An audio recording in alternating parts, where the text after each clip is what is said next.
Hai guys, kembali lagi bersama Enkun di channel Endesu. Fans Saitama bisa merapat karena di video kali ini kita akan membahas lanjutan cerita One Punch Man Season 3 setelah Child Emperor yang kembali lagi ke dalam markas asosiasi monster karena masih ada Sandra yang belum diselamatkan. Lebih tepatnya kita akan mereview manga One Punch Man versi Murata revisi chapter 111 bersumber dari website Read OPM atau forum Reddit. Dan buat kalian yang belum lihat review chapter sebelumnya bisa klik link di pojok kanan atas video ini ya. Nah, di revisi chapter 111 bagian kedua ini, pertempuran sengit antara Atomic Samurai melawan Black Sperm dimulai. Dan secara mengejutkan, pahlawan kelas S itu untuk pertama kalinya tersudut. Penasaran? Oke, langsung aja kita bahas. Let's go!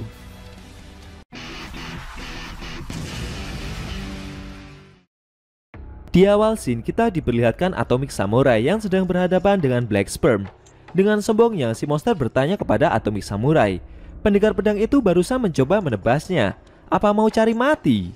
Namun dengan percaya diri, Atomic Samurai menjawab dan memperkenalkan diri pula. Jika sang pahlawan keras kepala berhati baik, sang Atomic Samurai telah tiba.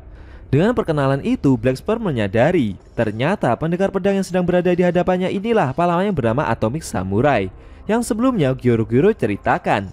Namun bagi Black Sperm, penampilan dari Atomic Samurai itu tidak sehebat yang pernah penasihat asosiasi monster itu bicarakan. Black Sperm menambahkan jika dia sudah lama menunggu pahlawan kelas S itu sampai dia merasa sangat bosan. Black Sperm berharap Atomic Samurai akan dapat menghiburnya setelah ini. Akan tetapi Atomic Samurai menanggapi jika dia merasa tidak punya urusan dengan monster jebol hitam satu itu. Namun dengan tatapan wajah yang mengerikan tersebut, Black Sperm merasa jika pahlawan samurai itu telah meremehkannya. Lalu secara mengejutkan, tubuh Black Sperm yang kecil itu dapat mengeluarkan sebuah tangan raksasa berwarna hitam dan berotot kekar. Black Sperm kembali bertanya lagi, apakah Atomic Samurai meremehkannya? Dengan percaya diri, si Atomic Samurai menjawab jika dia merasa akan dapat mengalahkan monster cebol itu dengan mudah. Lalu Black Sperm mencoba memukul Atomic Samurai dengan tangan besarnya itu.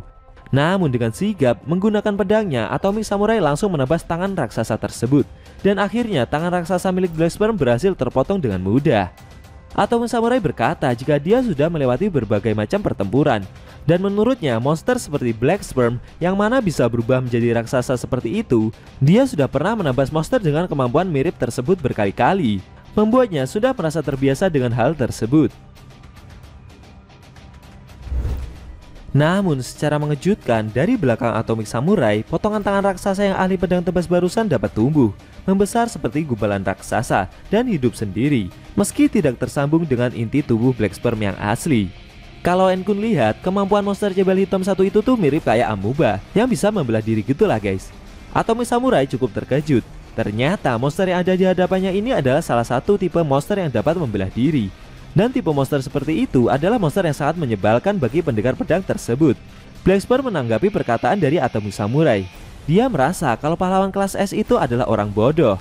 Sambil mengeluarkan beberapa kepala dari tubuhnya, Black Sperm memberitahu jika Atomic Samurai berpikir masih bisa menang darinya, maka hal tersebut akan menjadi suatu kemustahilan. Karena Black Sperm adalah sekumpulan dari dirinya yang terbentuk menjadi satu kesatuan. Tidak peduli seberapa banyak Atomic Samurai memotong dan menebasnya nanti, bagaimana Atomic Samurai menyerang dan menghancurkannya berkeping-keping, bahkan sampai menginjaknya sekalipun, Black Sperm akan tetap dapat membelah diri. Karena monster itu memiliki jumlah yang dapat membelah diri secara tidak terbatas. Bisa kita simpulkan kalau membelah diri dari Black Sperm itu seperti unlimited gitulah. Namun tanpa pikir panjang, pendekar pedang kelas S itu langsung menebas Black Sperm dengan tebasan cepatnya. Seketika, kepala Black Sperm yang banyak tersebut langsung terpotong secara horizontal. Atomic Samurai menjawab jika Black Sperm lah yang sebenarnya bodoh. Karena bagi pendekar pedang itu, untuk bisa menang, dia hanya perlu menghujani si monster dengan tebasan yang tak terhitung jumlahnya. Tubuh Black Sperm yang seperti gumpalan raksasa itu menantang Atomic Samurai untuk mencoba membunuhnya kalau bisa. Si monster berjanji akan membuat Atomic Samurai menyesal dan menangis menyesali perbuatannya itu. Lalu Atomic Samurai langsung menebas tubuh Black Sperm yang berbentuk gumpalan raksasa itu dengan begitu cepatnya. Tidak sampai di situ, pendekar pedang tersebut melanjutkan tebasannya dan membuat potongan dari gumpalan milik Black Sperm menjadi lebih kecil lagi. Tebasan itu membuat tubuh Black Sperm terpotong-potong dalam jumlah banyak, sampai berukuran amat sangat kecil. Akan tetapi, secara mengejutkan, dari potongan kecil itu, semuanya tumbuh dan berubah menjadi Black Sperm dalam jumlah banyak. Lalu mereka semua berusaha mengepung Atomic Samurai. Namun dengan cepat, pahlawan kelas S itu kembali menambah semua Black Sperm kecil tersebut menjadi potongan-potongan yang semakin kecil. Tapi lagi-lagi potongan kecil sebanyak itu tumbuh dan berubah menjadi Black Sperm dalam jumlah banyak.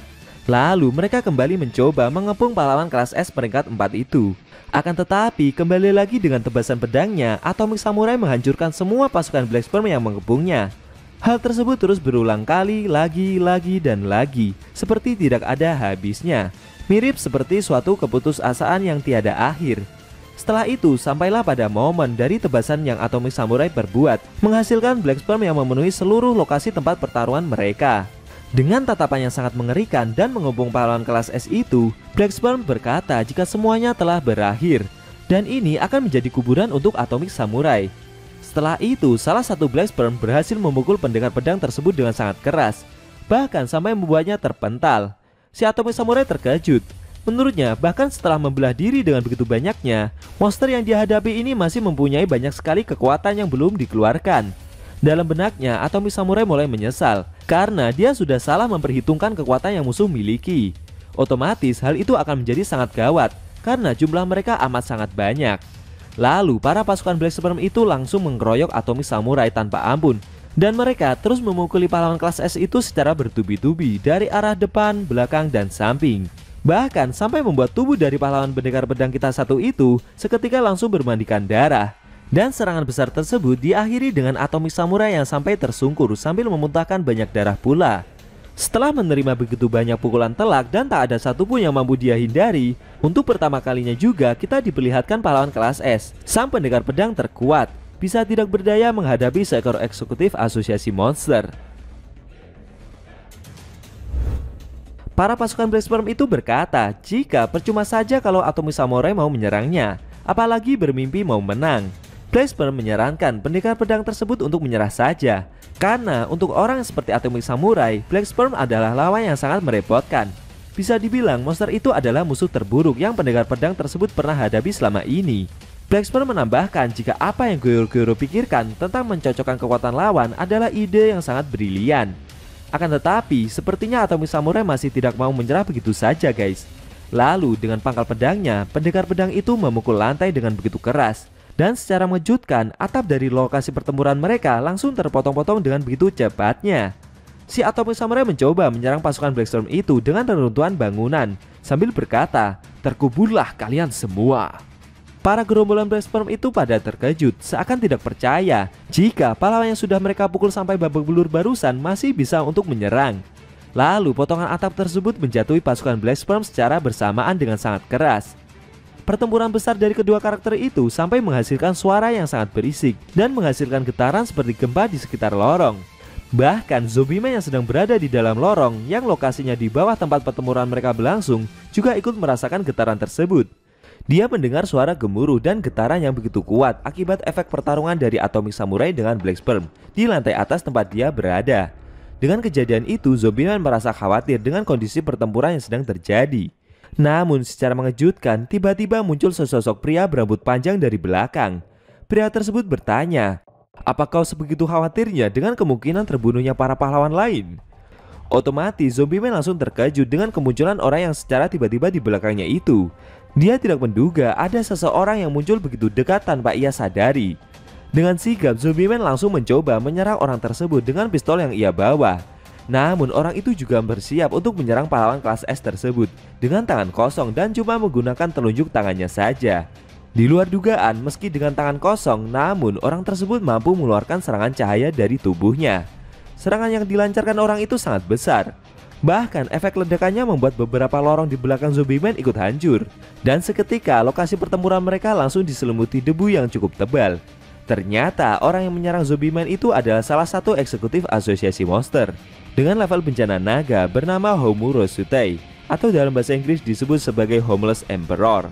Dalam hatinya, Homeless Emperor berkata jika pahlawan kelas S itu bahkan tidak sempat menyerang balik dan seketika dia langsung mati. Setelah itu, Homeless Emperor mengeluarkan bola-bola cahaya yang diselimuti listrik dari kedua tangannya dan bersiap melakukan serangan lanjutan jika pahlawan di hadapannya itu masih mampu berdiri. Monster tersebut bertanya-tanya, apakah ini akan menjadi akhir dari mereka yang disebut sebagai para pahlawan? Homeless Emperor memberitahu Zombie Man jika dia sudah melihat situs resmi Asosiasi Pahlawan, yang di sana ada info tentang ke-17 para pahlawan kelas S. Dengan percaya diri, menurut Homeless Emperor, dia bisa menghabisi semua pahlawan itu sendirian. Tiba-tiba dari balik asap yang tebal itu, Zombie Man melompat ke arah Homeless Emperor sambil berkata, "Tunggu dulu, mate."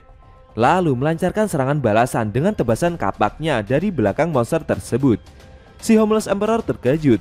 Ternyata pahlawan yang sudah dia lukai dengan serangan begitu besarnya masih saja mampu bertahan hidup.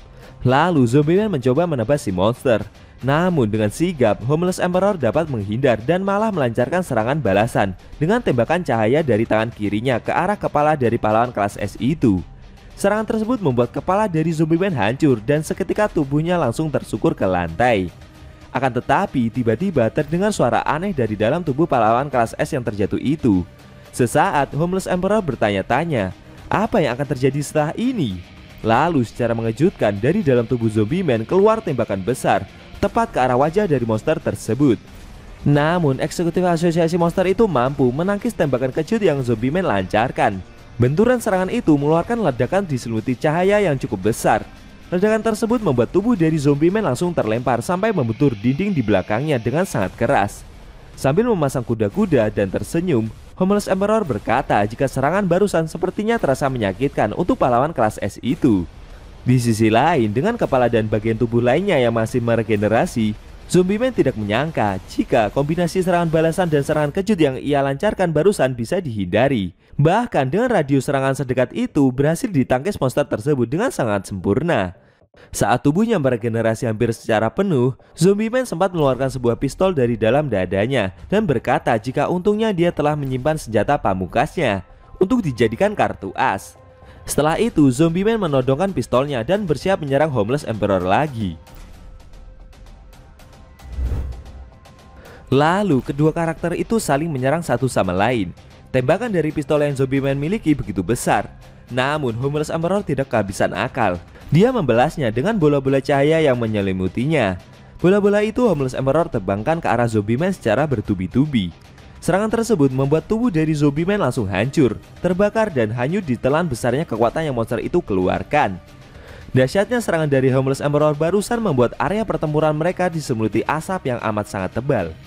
Eksekutif asosiasi monster itu mengagumi Zombie Man dan berkata jika pertempuran ini sesuai ekspektasi yang monster tersebut kira. Bahkan saat mendekati kematian, Zombie Man sama sekali tidak gentar. Terlebih pahlawan kelas S itu masih belum tumbang meskipun diserang berkali-kali.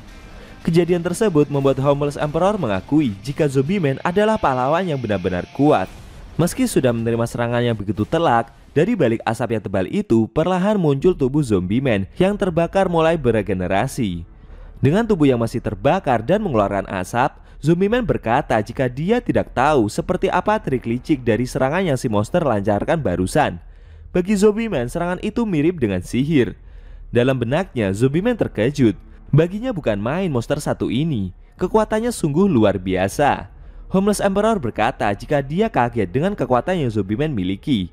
Tapi dia juga sudah mendengar banyak hal tentang pahlawan kelas S itu, khususnya soal tubuh yang tidak bisa mati. Ternyata berita tersebut bukanlah bualan semata. Homeless Emperor menawarkan Zombie Man, apakah dia ingin mengetahui rahasia di balik kekuatannya yang bisa mengeluarkan cahaya itu? Lalu monster tersebut bercerita jika dia mendapatkan kekuatan besar itu tepatnya sebulan yang lalu. Saat itu setiap hari Homeless Emperor tinggal di sebuah taman kota. Dia kehilangan pekerjaan dan dikeluarkan oleh bosnya. Setelah itu Homeless Emperor pergi meninggalkan masyarakat dan mulai hidup sebagai seorang petapa. Sebelum dipecat dari pekerjaannya, suatu hari Homeless Emperor dipanggil untuk menari telanjang di depan bosnya dalam acara menyambut rekrutan anggota baru. Namun keesokan harinya dia dipecat karena adanya pelecehan seksual. Bisa dibilang Homeless Emperor itu seperti dipermainkan gitulah guys sama senior-seniornya. Saat Homeless Emperor berada di taman dan melihat langit, kebencian terhadap bosnya dan hal-hal lainnya menjadi tidak lagi berpengaruh. Sambil menatap langit, Homeless Emperor merasa jika bumi ini lebih hebat dari bangunan apapun yang dibuat manusia, dan langit itu lebih cerah dari lampu buatan manusia pula. Menurutnya, manusia hanyalah salah satu makhluk kecil yang diciptakan di bumi. Dan saat itulah Homeless Emperor mendapatkan pencerahan. Menurutnya, mengabaikan ekosistem yang sudah bumi pertiwi ini buat, lalu memperkaya diri dengan aturan yang diciptakan sendiri adalah suatu kebodohan dari orang-orang yang serakah. Saat itu, bagi Homeless Emperor, dia tidak percaya dengan kenyataan hidupnya, yang selalu ditindas oleh orang-orang yang serakah seperti itu. Hal tersebut membuatnya sudah tidak tahan lagi. Jalan satu-satunya agar jiwanya terbebas dari dunia yang jelek dan kotor itu adalah menyatu dengan sang bumi pertiwi, yaitu dengan mati. Saat itu, Homeless Emperor berencana untuk bunuh diri di taman kota. Namun tiba-tiba muncullah sesosok makhluk yang dia sebut sebagai Tuhan atau God. God muncul tepat di hadapannya. Hal tersebut membuat Homeless Emperor akhirnya menghentikan aksi bunuh diri yang akan dia lakukan. Setelah itu, God berkata jika apa yang Homeless Emperor pikirkan itu memang benar. Umat manusia memanglah bodoh dan serakah. Tapi God meminta Homeless Emperor untuk tidak perlu mati. Lalu dia memberikan Homeless Emperor kekuatan. Dan apa yang Homeless Emperor akan lakukan dengan kekuatan yang God berikan, dia harusnya juga sudah tahu. Menurut Homeless Emperor, dia bisa mendapatkan kekuatan suci itu adalah berkah dari Sang Tuhan. Homeless Emperor berkata jika dialah satu-satunya yang terpilih, dan itu karena dia mengetahui jawaban yang sebenarnya dari kehidupan ini. Bagi Homeless Emperor, keberadaan manusia yang bodoh telah membahayakan planet bumi. Dan dengan kekuatan yang ia miliki, Homeless Emperor akan menghancurkan semua umat manusia beserta kebudayaan yang mereka miliki. Mendengar cerita tersebut, si Zombieman bertanya kembali, bagaimana orang itu bisa percaya kalau orang yang bertemu dengannya itu adalah Tuhan? Kalau itu memang benar, apakah God mempunyai suatu identitas? Pahlawan kelas S itu sengaja bertanya lagi untuk mengulur waktu lebih lama agar regenerasi tubuhnya pulih secara sempurna. Namun sepertinya eksekutif asosiasi monster 1 ini tidak bisa dibodohi semudah itu. Sambil memasang kuda-kuda dan mengeluarkan beberapa bola cahayanya, Homeless Emperor bersiap menyerang Zombieman lagi. Monster tersebut berkata jika dia tidak perlu meyakinkan Zombieman dengan adanya Tuhan. Bagi Homeless Emperor, untuk membalas kesombongan dari pahlawan seperti Zombieman, pahlawan kelas S itu harus mati dan kembali menyatu dengan planet ini. Bagaimana nasib dari Zombieman selanjutnya? Apakah dia masih mampu bertahan dari serangan dari Homeless Emperor berikutnya? Sayang sekali Shin harus berpindah ke Saitama yang sedang menyusuri lorong markas asosiasi monster sendirian. Ceritanya ini, si botak habis ke permukaan bareng Child Emperor dan Waganma. Bukannya pulang ke apartemen, si botak malah balik lagi ke markas musuh. Alasannya cuma mau protes dengan suara gemuruh yang selalu dia dengar kepada asosiasi monster. Saat menyusuri lorong sendirian itu, Saitama juga merasakan banyak getaran seperti gempa akibat pertempuran dari para pahlawan yang melawan para monster. Tapi lucunya, si botak malah berharap kalau semoga saja mereka semua tidak menghancurkan markas musuh. Kita diperlihatkan seorang profesor laboratorium yang terkejut dengan kedatangan Amaimas. Namun tanpa pikir panjang, pahlawan artis idola itu langsung menghabisi si profesor tanpa ampun. Kedatangan Amaimas yang berhasil menemukan laboratorium itu dikarenakan sebelumnya pahlawan kelas A tersebut mendapatkan informasi dari Child Emperor jika ada seorang insinyur yang bergabung dengan asosiasi monster. Namun Amaimas penasaran, apakah benar lab yang ia datangi ini adalah satu-satunya laboratorium yang asosiasi monster miliki? Sambil melihat alat komunikasi yang ia bawa, Amaimas mengingat instruksi sebelumnya jika ada satu bocah lagi yang disandra dan sedang membutuhkan pertolongan. Setelah ini, pahlawan kelas A itu akan segera berpindah lokasi dan menyelamatkan sandera tersebut. Selain itu, jika semuanya bisa berjalan dengan lancar dan tepat waktu, pahlawan artis idola itu berencana mengatur ulang beberapa jadwal dari sesi pemotretan yang sudah ia sepakati dengan banyak pihak. Setelah melihat area laboratorium lebih seksama, Amaimas terkejut melihat sesuatu yang sepertinya terlihat aneh. Dia bertanya kepada kepala monster yang ia bawa itu, apa yang dikerjakan oleh dua mesin besar yang berada di depan pahlawan kelas A tersebut.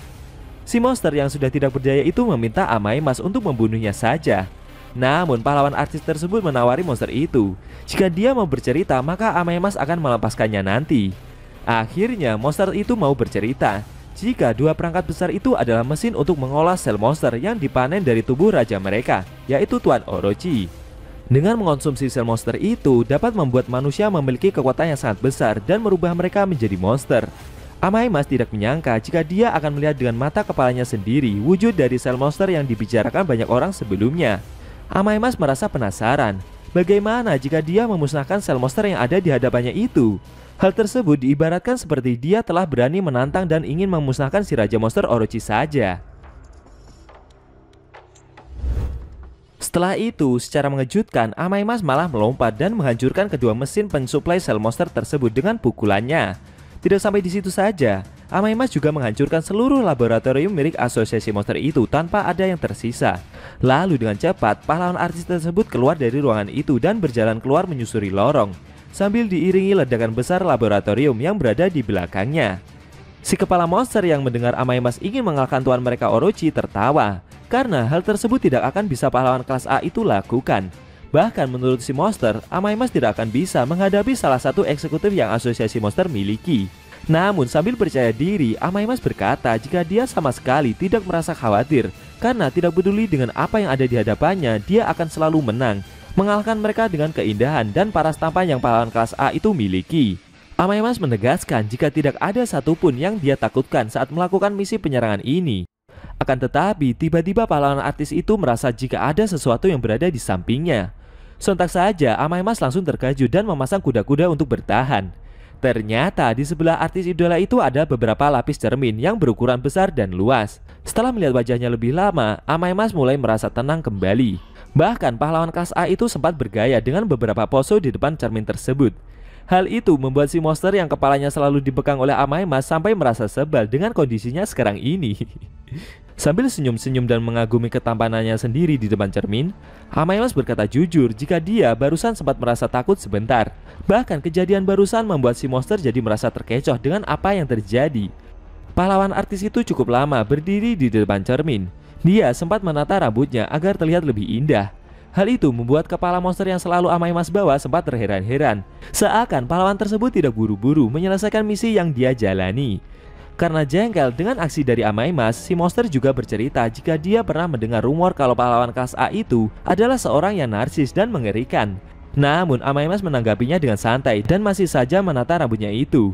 Menurutnya sebagai pahlawan idola, setiap gerakan yang dia keluarkan harus selalu indah untuk dipandang.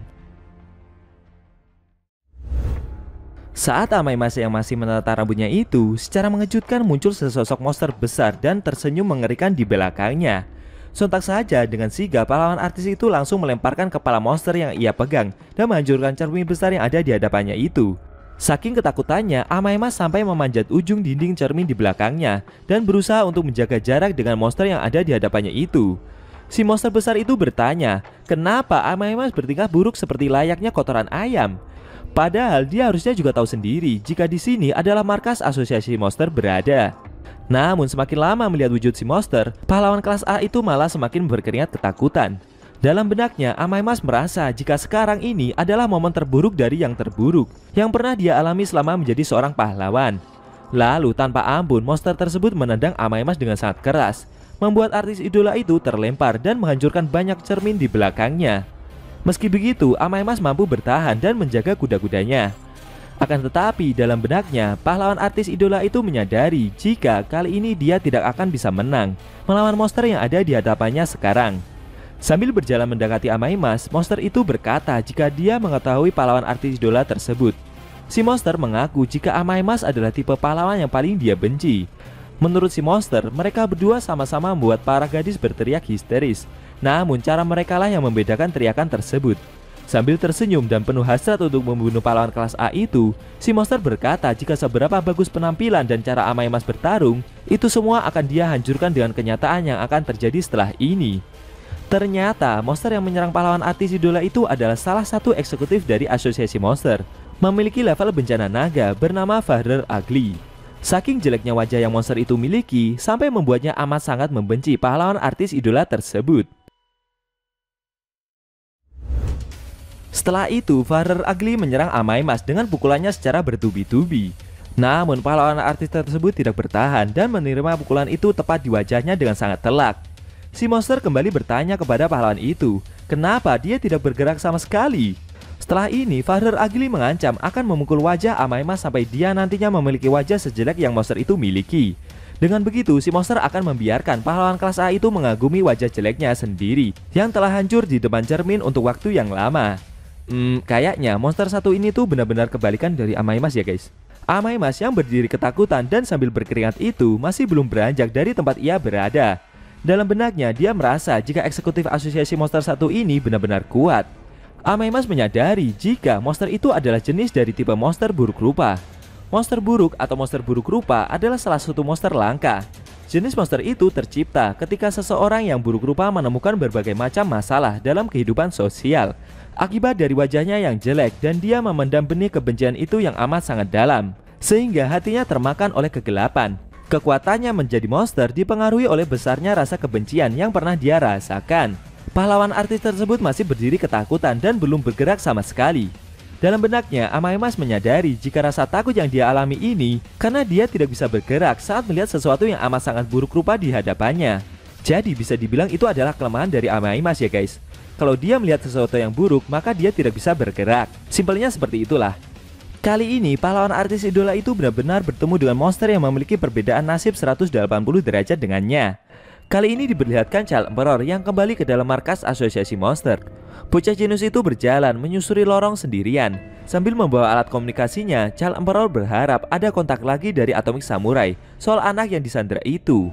Pahlawan kelas S tersebut merasa jika anak lain yang dimaksud Atomic Samurai itu mungkin masih butuh perlindungan, dan lebih baik dia segera memeriksanya secara langsung. Menurut perhitungan Child Emperor, harusnya kekuatan pasukan asosiasi monster pastinya juga sudah sangat banyak berkurang. Tapi sayangnya, Child Emperor sendiri juga sudah kehilangan senjata pamungkasnya saat bertarung melawan Phoenix Man. Untuk meminimalisir resiko, bocah jenius itu berencana akan bergabung dengan pahlawan lainnya. Setelah melewati lorong cukup lama, Child Emperor melihat ketiga murid Atomic Samurai yang tergeletak di suatu ruangan. Dengan sigap, dia langsung menghampiri Iayan, Okametachi, dan Bushidril. Saat mengecek ketiga tubuh murid Atomic Samurai itu, Child Emperor tidak menyangka jika ketiga pendekar pedang kelas A itu telah dikalahkan semua. Meskipun mereka menerima luka parah, tapi untungnya mereka semua masih hidup dan mengalami pingsan. Salah satu dari mereka, yaitu Iayan, ternyata masih sadar. Dia meminta Child Emperor untuk segera pergi karena monster yang menyerang mereka bertiga masih ada di sekitar sini. Namun belum sampai Child Emperor mengambil sikap, tiba-tiba dia diserang dengan tembakan air oleh monster yang Iayan maksud. Beruntung Child Emperor berhasil menghindari tembakan itu. Dengan cepat pahlawan kelas S itu mengeluarkan senjatanya untuk bersiap-siap menghadapi monster tersebut. Akan tetapi, Iayan tetap meminta Child Emperor untuk segera pergi saja, karena monster tersebut adalah salah satu dari eksekutif asosiasi monster. Child Emperor yang melihat wujud dari eksekutif itu terkejut. Dia bingung, apakah monster yang ada di hadapannya ini adalah suatu organisme hidup atau semacamnya? Karena wujudnya adalah air yang mengalir dan dapat bergerak seperti gelombang yang memiliki nyawa. Dalam benaknya, Child Emperor bertanya-tanya, benarkah makhluk ini yang telah mengalahkan Iayan, Okametachi, dan Bushidril? Perlahan, air-air tersebut mulai berkumpul dalam jumlah banyak. Meskipun monster air satu ini adalah salah satu eksekutif milik asosiasi monster dan memiliki level bencana naga, namun entah kenapa Child Emperor merasa jika dia akan dapat dengan mudah mengalahkan monster tersebut dibandingkan saat melawan Phoenix Man. Evil Natural Water bergerak menaikkan gelombang airnya ke atas dan bersiap-siap menyerang Child Emperor lagi. Si bocah jenius itu mengeluarkan banyak senjata dari dalam tasnya dan bersiap menghadapi eksekutif asosiasi monster tersebut. Monster itu menyerang Child Emperor dengan tembakan airnya. Beruntung pahlawan kelas S1 itu berhasil menghindari serangan tersebut. Namun dari balik tembakan air itu muncul ikan-ikan piranha dan berusaha menyerang bocah jenius itu lagi. Ikan-ikan itu menyerang senjata yang dikeluarkan dari tas Child Emperor. Melihat senjata yang dirusak, dengan sigap Child Emperor langsung menebas ikan-ikan tersebut dengan pedang lasernya. Child Emperor menganalisa serangan dari monster Evil Natural Water dan menduga jika organisme air tersebut bisa mengendalikan ikan-ikan itu. Namun Evil Natural Water kembali menyerang Child Emperor dengan ikan-ikan piranhanya tersebut. Sambil menghindari serangan ikan-ikan itu, bocah jenius tersebut menyadari ternyata ikan-ikan yang menyerangnya itu adalah bagian dari simbiosis mutualisme di antara ikan dengan tubuh air yang hidup tersebut. Sambil melihat potongan pedang milik Iayan yang tergeletak di lantai, Child Emperor menyadari jika tembakan air itu akan dapat menembus pedang baja dan meninggalkan tanda seperti lingkaran. Bocah jenius itu berspekulasi jika dia harus menghindari tembakan tersebut karena tembakan air yang dilancarkan si monster mirip seperti pemotong air yang digunakan pekerjaan pembongkaran, dan menurutnya jika menyentuh tembakan air itu sekali saja bisa berakibat fatal. Sambil menghindari serangan yang dilancarkan monster Evil Natural Water, baik tembakan air dan serbuan ikan-ikan piranha itu, Child Emperor menyimpulkan jika dalam pertarungan normal monster satu ini akan sangat berbahaya. Tapi sambil tersenyum, bocah jenius itu merasa beruntung bisa datang tepat waktu ke tempat ini. karena dia memiliki cara untuk menghadapi monster air satu itu. Lalu Child Emperor mengeluarkan senjata dari dalam tasnya, seperti potongan mainan bongkar pasang, dan membentuk boneka mainan. Setelah itu bersiap menyerang si monster. Di sisi lain, monster Evil Natural Water kembali menyerang dengan tembakan airnya.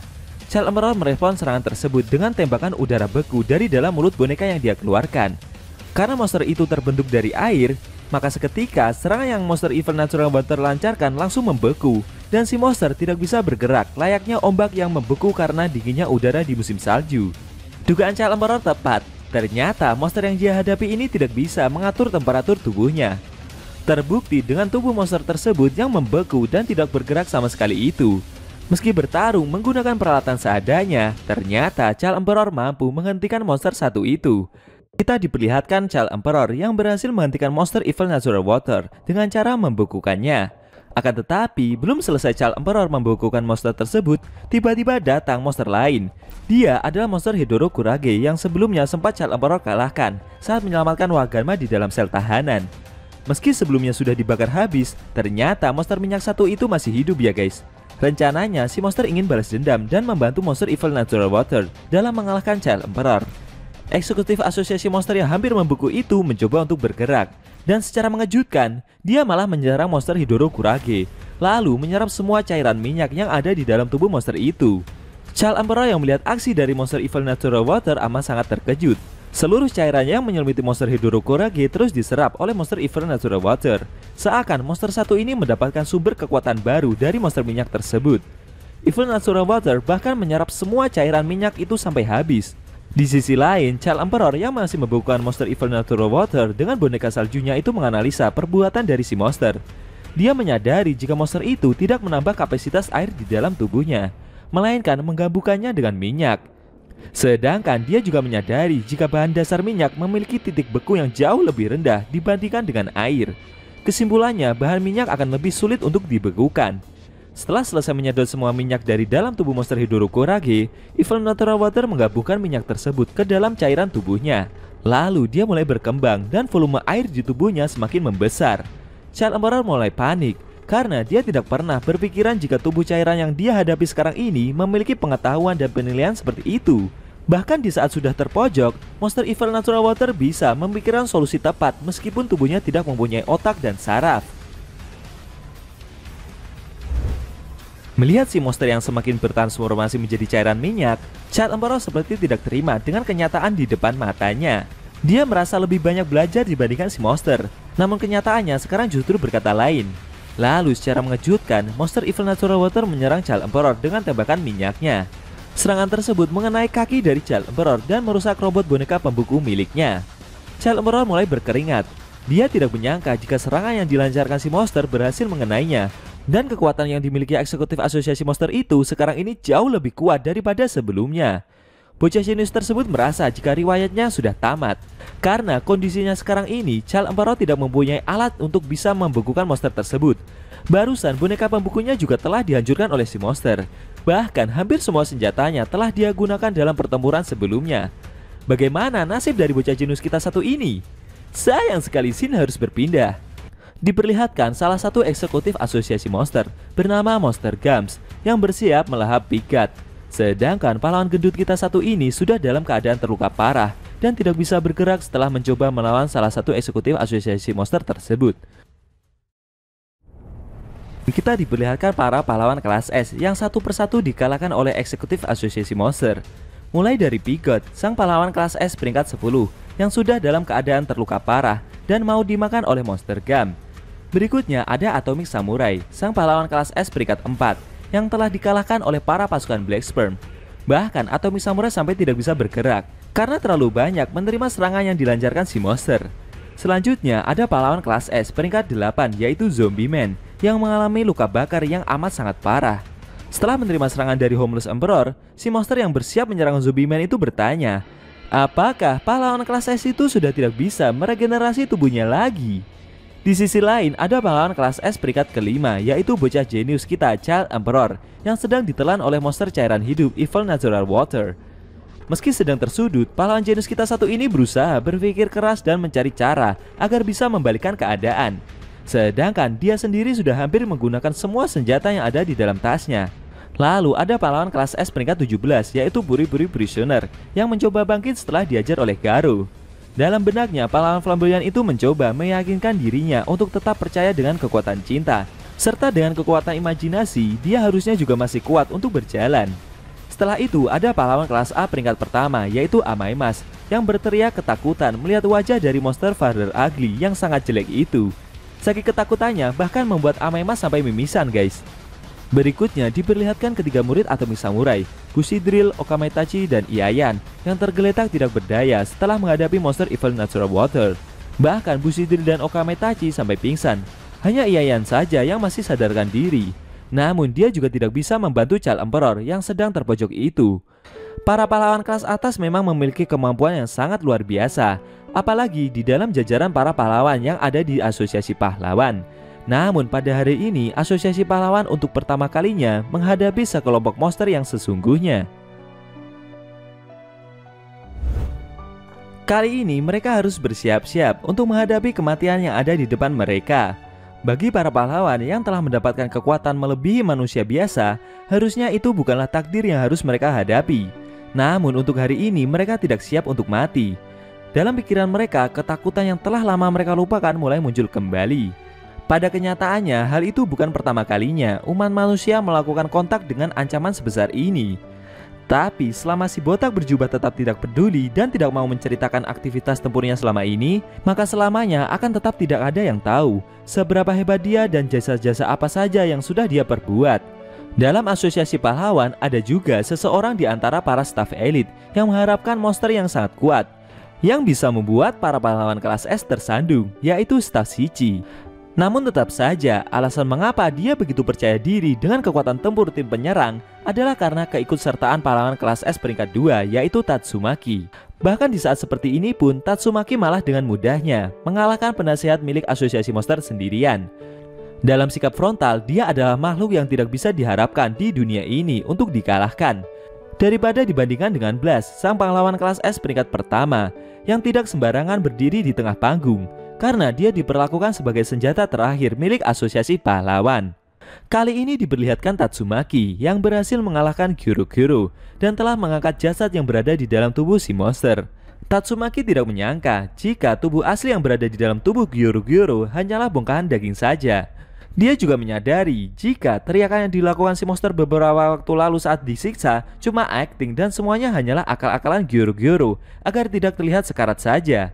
Jauh dari lokasi pertempuran itu ada seseorang yang ternyata adalah dalang di balik terbentuknya Asosiasi Monster, serta orang yang menggerakkan Gyoro-Gyoro dari belakang. Dia merasakan jika boneka daging yang dia masukkan untuk menggerakkan Gyoro-Gyoro juga dikeluarkan oleh Tatsumaki. Orang itu merasa beruntung karena dia tidak mengendalikan tubuh Gyoro-Gyoro secara langsung. Orang itu menyadari jika kemampuan yang dimiliki Tatsumaki patut ditakuti, bahkan oleh adik kandungnya sekalipun. Pahlawan kelas S lainnya masih bisa dikalahkan dengan kombinasi monster yang tepat. Tapi menurutnya Tatsumaki lah satu-satunya pahlawan yang membuatnya pusing. Walau begitu, jika orang itu mengkombinasikan Homeless Emperor dengan Black Sperm, maka pahlawan manapun bisa dikalahkan. Meskipun biasanya tidak pernah kejadian ada monster level bencana naga yang bertarung dengan saling bekerja sama satu sama lain. Jauh di bawah tanah markas tersebut ada suatu ruangan di mana dalang yang sesungguhnya dari Asosiasi Monster bersembunyi. Rencananya, setelah para eksekutif mengalahkan masing-masing pahlawan yang ditargetkan, orang itu akan mengirim telepati untuk mengepung Tatsumaki dan mengalahkannya. Orang tersebut akan menyaksikan pertempuran itu jauh di bawah tanah. Bahkan para monster saja tidak ada yang tahu lokasi keberadaan orang itu. Dia berencana akan mencari boneka baru lagi sebagai pengganti Gyoro-Gyoro. Menurutnya, penguasa yang sesungguhnya tidak akan terjun ke garis depan. Ternyata dalang dibalik semua ini adalah seorang wanita pengguna telekinesis bernama Saikos, yang saat ini dia sedang bersembunyi jauh di bawah tanah dari markas Asosiasi Monster berada. Saikos ini juga teman dari adik Tatsumaki, yaitu Fubuki, saat berada di bangku sekolahan dulu. Tujuan utama dibalik pendirian Asosiasi Monster itu adalah untuk membuat seluruh dunia menjadi ketakutan akan kehadiran Raja Monster yang baru yang tak dapat diketahui oleh publik. Menurut Saikos, dengan begitu dia akan dikenal sebagai seorang revolusioner di dunia ini selamanya. Dan oleh sebab itulah, langkah selanjutnya adalah dia harus membunuh Tatsumaki. Selang beberapa detik kemudian, secara ajaib, pahlawan kelas S peringkat 2 kita satu ini bisa merasakan keberadaan Psikos yang sebagai dalang di balik boneka monster Gyoro-Gyoro itu guys. Sambil menuju ke arah bawah, Tatsumaki juga menemukan lokasi di mana tepatnya Psikos bersembunyi. Psikos yang melihat itu dari kejauhan terkejut dan tidak percaya jika keberadaannya telah ditemukan oleh Tatsumaki. Karena saat ini posisinya berada 1500 meter di bawah permukaan kota Z. Telepatinya saja yang sampai ke atas itu berkat adanya perantara, berupa bola-bola mata yang ditempatkan di setiap titik lantai. Dan hal itu terasa mustahil jika bisa diketahui oleh seseorang dengan mudah. Namun setelah itu, Psikos merasa jika Tatsumaki melihatnya dari atas, dan seketika membuatnya langsung berkeringat ketakutan. Ternyata pahlawan kelas S itu bisa menemukan keberadaan Psikos karena dia merasakan sisa-sisa pancaran telepati dari tubuh boneka Gyoro-Gyoro sebelumnya. Setelah itu, dengan telekinesisnya, Tatsumaki menarik Psikos dari persembunyian. Saking besarnya tarikan psikis itu bahkan membuat area di sekitar Tatsumaki menjadi bergetar hebat. Seketika, Psikos yang berada jauh di bawah tanah tubuhnya menjadi kaku dan dia kesulitan untuk menggerakkan tubuhnya sendiri. Dengan telepatinya, Psikos meminta bantuan dari para eksekutif asosiasi monster. Tujuannya untuk mengalihkan perhatian dari Tatsumaki agar dia bisa kabur. Namun sayangnya saat itu semua eksekutif sedang sibuk mengalahkan para pahlawan yang tersisa. Psikos teringat dengan anjing Rover karena sebelumnya dia belum memberikan instruksi kepada eksekutif tersebut. Menurutnya cuma si anjing saja yang bisa diandalkan dalam situasi seperti sekarang ini. Setelah itu, Psikos melakukan telepati dengan tenaga penuh untuk menghubungi anjing Rover dan memerintahkannya untuk menyerang Tatsumaki. Namun secara tak terduga, di saat yang bersamaan, ternyata anjing Rover juga sedang berhadapan dengan Bang, Bom, dan Fubuki. Si anjing melancarkan semburan laser besarnya ke arah ketiga pahlawan itu. Dengan barrier telekinesisnya, Fubuki mencoba menahan serangan tersebut. Namun saking besarnya serangan yang dilancarkan anjing Rover, bahkan membuat Fubuki, Bang, dan Bom sampai terlempar ke belakang. Besarnya tembakan yang dilancarkan anjing Rover membuat seluruh area di sekitarnya menjadi hancur berkeping-keping.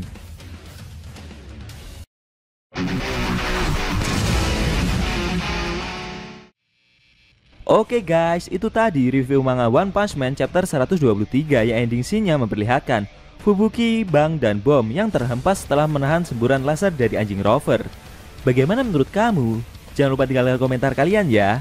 Kalau mau nonton review sebelum atau selanjutnya bisa klik link di deskripsi. Linknya udah Mimin taruh di sana kok. Buat kalian yang punya Instagram atau TikTok, jangan lupa follow sosmed Mimin juga ya guys. Oke? Tekan like kalau suka sama video ini dan dislike kalau nggak suka. Jika ada kata-kata dari Enkun yang kurang pas, Enkun mohon maaf. Dan sampai bertemu di video review manga One Punch Man versi Murata selanjutnya.